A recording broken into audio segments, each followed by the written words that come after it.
Hello, future engineers. This is Madan Mohan, and remember, engineering is not just a subject, it's a passion, it's a mindset, it's a lifestyle. Today, we begin the foundation of electromagnetic theory, that is Maxwell's first equation, the equation that tells us where electric fields are born. Many students think Maxwell's equations are complicated, but today you will see that the first one is actually a simple statement about charge and electric field.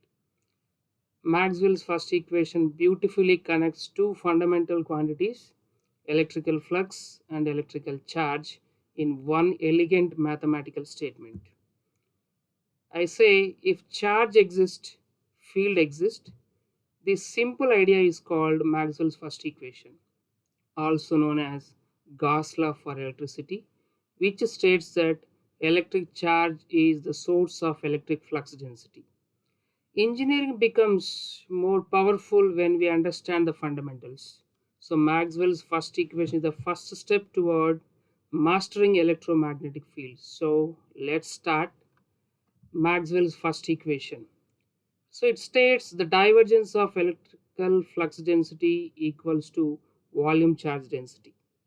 So this is Maxwell's first equation in differential form, which says the divergence of electrical flux density is equal to volume charge density.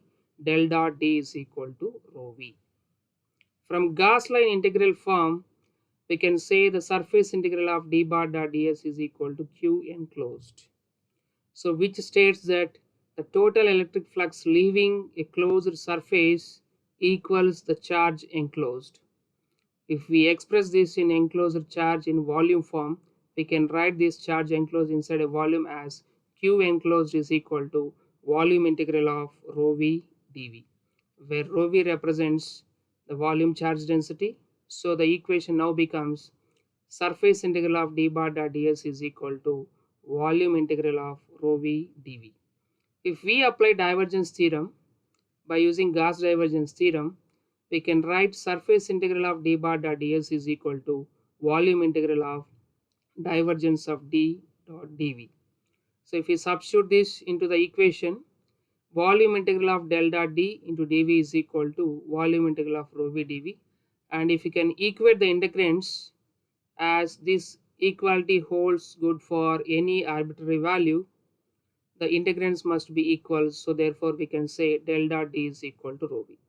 In a single line, we can say this is obtained by applying divergence theorem to the simple Gauss line integral form. So what actually the physical meaning of this equation is, if the value of rho v is greater than 0, it says that field lines are diverging outward. If it is less than 0, field lines are converging inward.